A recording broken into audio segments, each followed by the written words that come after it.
Hello everyone, it's Beki here and welcome back to my channel and welcome back to a new video.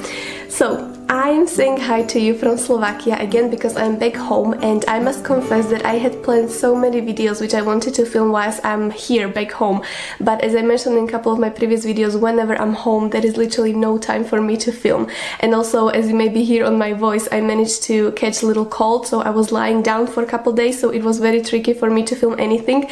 But now I really wanted to sit down and finally film something, because I'm realizing that by the time this video will come up, well, hopefully I will be able to do it. It's actually gonna be the last day of 2022, and I did not want to go to the new year without saying you hi at least, or give you something by the time this year will end. So I'm sitting here in our living room with the Christmas tree, and I have my camera literally on the windowsill because I did not bring my big tripod or the ring light, so I'm kind of struggling with the spades and light, and now the sun came up a little bit, so I don't really know what it's doing on the camera, but hopefully you can see everything fine. I might be a little bit too wide, but oh well. So yes, what I was thinking to do today is to speak to you about some of my favorite books which I read this year in 2022.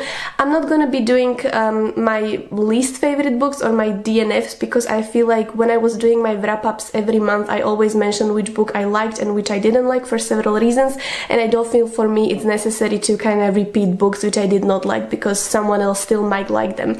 So I thought it would be quite nice to sit down here and just speak with you a little bit about the books which I really loved this year, and also wish you wonderful New Year's, which is coming basically tomorrow or tonight. Depends what time are you watching this or where are you watching from. So, without further ado, I will just start, and I have a little list of the books here on my knees because I don't have any other space to put it right now, and I do not have any specific order of the books. I think I will just go as I was reading them during the year, so the first book will be the one which I read in January and so on and so forth. So the first book I would really love to mention and maybe give you some inspiration for what you would like to read next is the book called The Meaning in the Making. Yes, for a second my brain froze. But it's called The Meaning in the Making by Sean Tucker, and I made a separated book review video about this book, so I will link it up here and also to the description down below so you can have a look. And it's a wonderful book which is a non-fiction, and it's basically something about, it's not an autobiography necessarily, but it's a book about art and especially the photography, because the author is a photographer himself, and in this book he was describing his whole life, how he developed his passion and love for photography. Okay, sun is getting a little bit stronger, but hopefully you still can see everything, and how he was developing his love and passion for photography and basically getting better in these skills needed for that, and also speaking about his whole life. And I found it very interesting because he connects their different forms of art, not just photography, and I think it's amazing inspiration for anyone who have anything to do with any form of art, whether it's writing or sculpturing or even doing a YouTube video, because he also does have a YouTube channel which is absolutely amazing, and I highly recommend that you will check it out. And it speaks about different areas of creative life. So for example, speaking of YouTube channel, about how numbers can really affect you and how important it is to not basically be a slave of the numbers and constantly checking the numbers, and why and what can you do not to be the slave. Okay, wait, give me a second. I love filming in the winter, but who doesn't? Right, so I'm continuing. What I was saying is that definitely recommend you this book because of the QR codes as well, in which you can scan with your phone, and that will take you directly to the website, and it will show you the photographs Sean Tucker took and the ones he's talking about basically. So that was the first book I wanted to mention. And then the second book I really loved was The Lonely Castle in the Mirror, which is very different genre. It's sort of like magical realism and almost fantasy, and it's set in Japan, and it's wonderful book for young adults, but I would say even me as a 25-year-old adult, I absolutely adore this book, and it has stunning pinkish cover, and you know how much I love pinkish covers. Oh, sorry.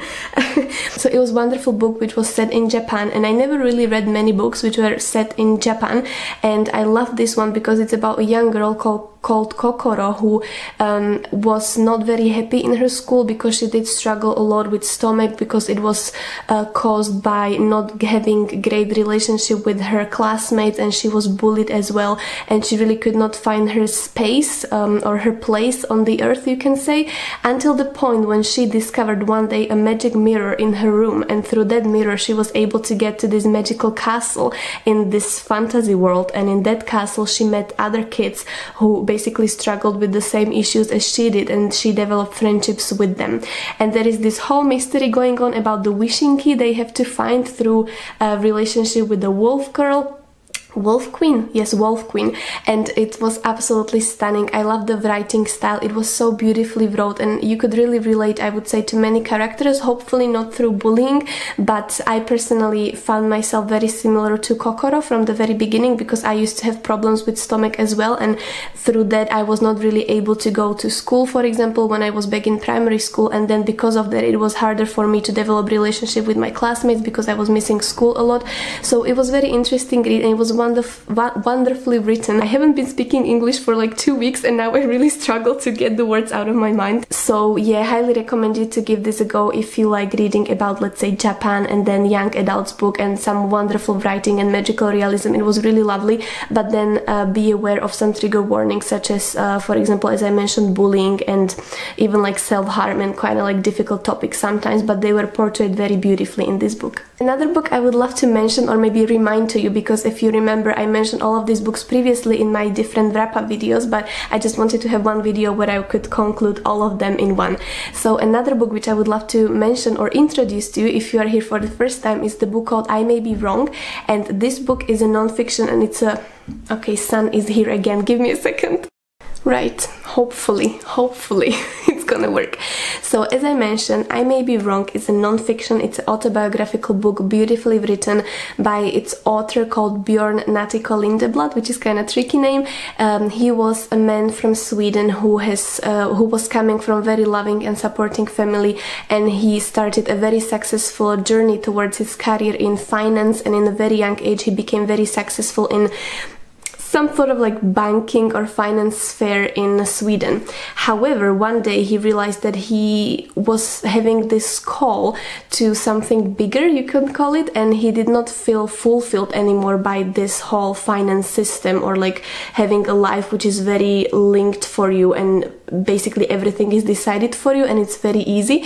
So he decided to become a forest monk, and in this book he's describing the steps he took towards this journey and how his whole journey affected his life and his family, and how it basically was to live amongst those other monks.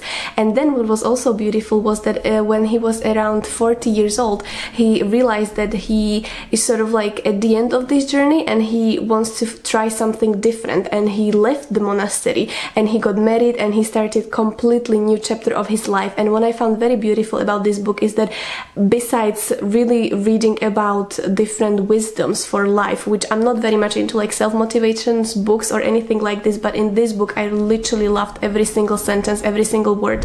And what I really found beautiful about this was that it gives you a lot of hope that your life doesn't end when you are 30 or 40, and the fact that you started certain journey when you were, let's say, I don't know, at the university and you were studying certain subject, it doesn't mean that you have to do this for the rest of your life. If you realize that, let's say, you are 40 years old and this does not fulfill you anymore, nothing is stopping you for trying something else, you know. But it's just wonderful because it gives you so much hope about you can change your life whenever you want and however you want, because it's your life. And I think that our society in these days, it's very much focusing on the fact that once you are 40, 50, that's basically, that's it, you know, and slowly you're getting ready to be retired in few years. And I found this really sad, and it was wonderful to read about something different, about a different story, about someone who decided to change the course of life in his 40s or 50s. And then the book is quite sad and it has quite a lot of trigger warnings, because I discovered this book through my favorite podcast, Happy Place with Fern Cotton, because the author himself was in the podcast. However, in the podcast he was talking about the disease he was struggling with, and he decided to basically end his life. And by the time the book came out, he was not with us anymore, or the podcast, I'm not sure, sorry now. Definitely by the time the podcast came out, he was not with us anymore. So it's a very touching story, and I would highly recommend you to find the podcast. I also have it in one of my wrap-up videos, so I will link the video down below, and you can also find there the link for the podcast and everything else. So that was really inspirational and wonderful book.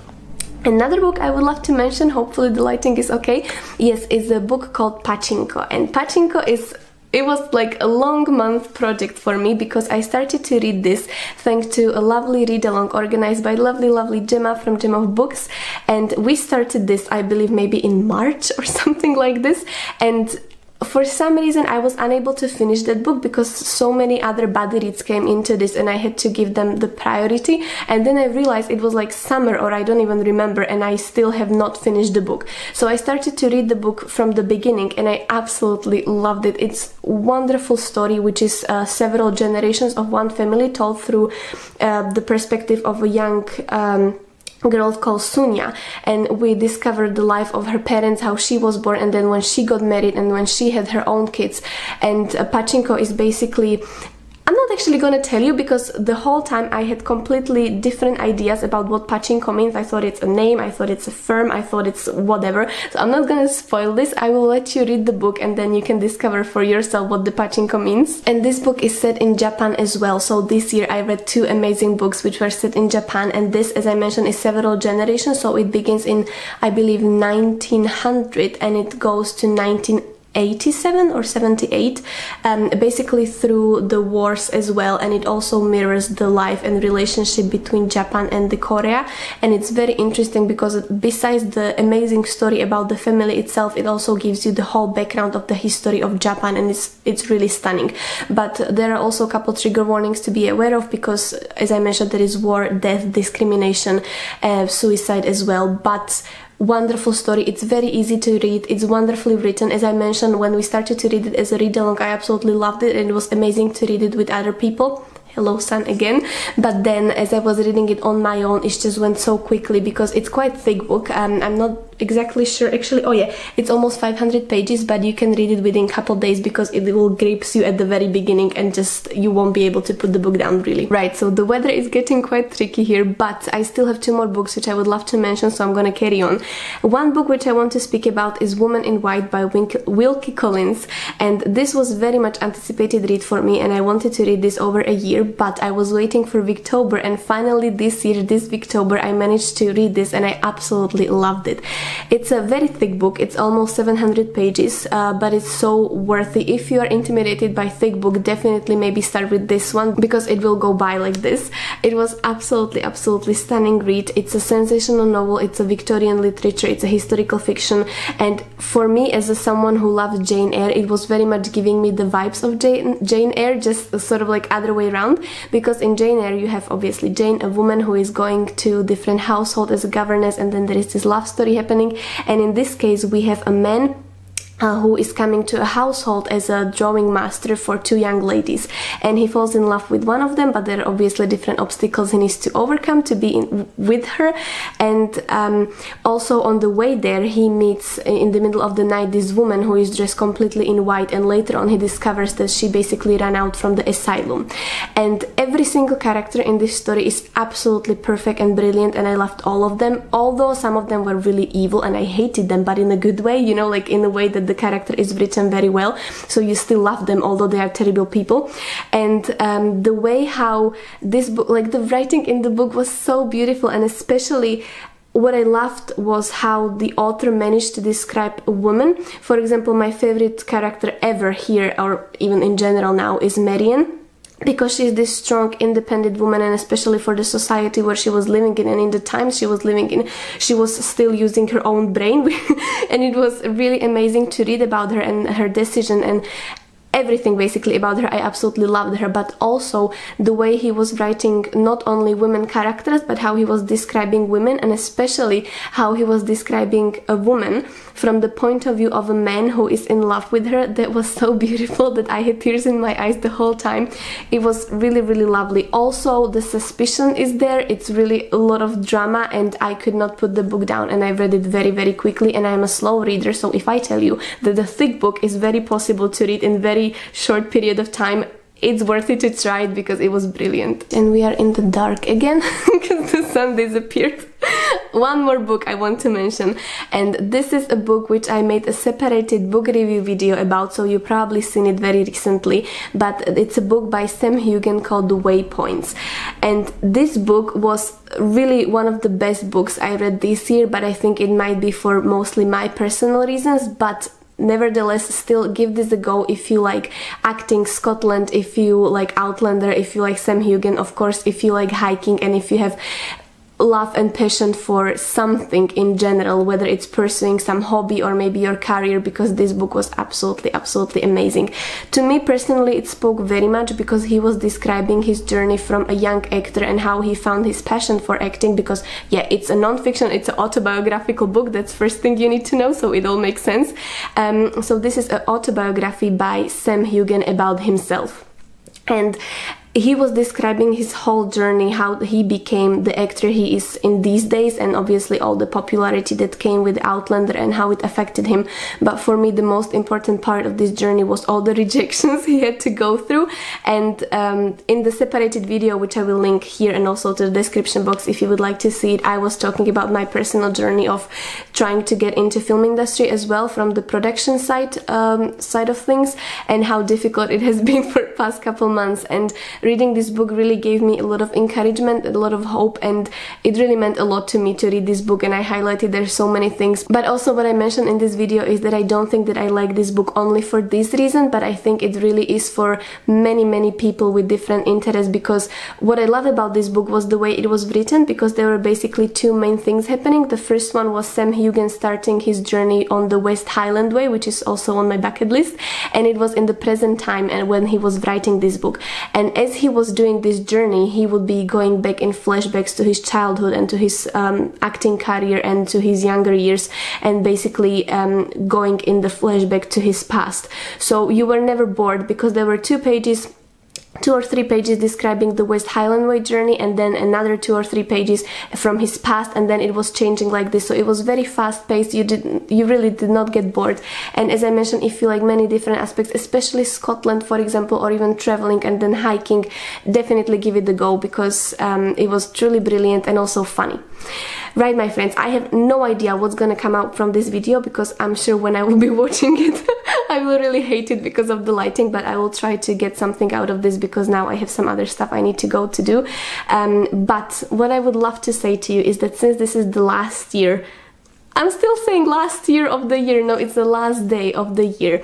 I wanted to thank to all of you for being here this whole time, because this was the 2nd year I'm here on BookTube, and the fact that we could spend part of the year together for me is absolutely wonderful. So thank you very much for being here, for your comments and likes, and well, mostly comments, because the fact that we can, you know, communicate and talk together either here or then through Instagram or your DMs you send to me, it means so much to me, and I'm truly grateful, and I'm hoping that we can continue together to the next year. And I'm hoping that you had very lovely Christmas, and I wish you all the best and all the happiness for the next year, and hopefully we will meet there again very soon with another videos. And then also there is a read along happening in January. One thing I wanted to mention, I have also separated video for this, which is very short announcement video, and in couple of weeks maybe there will be another one coming out with more details, and we are reading together in February 3 Musketeers, because that's the best book ever. And I really wanted to give you a chance to finally grab the book and read it, because I want to reread it after several years, and maybe my 5th or 6th time when I'm going to be reading this book. So I'm hoping that you will join me, and the more information will be coming out very soon. So thank you very much, my friends, for being here with me. Love you very much, and I will see you with another video very soon in 2023. Bye bye.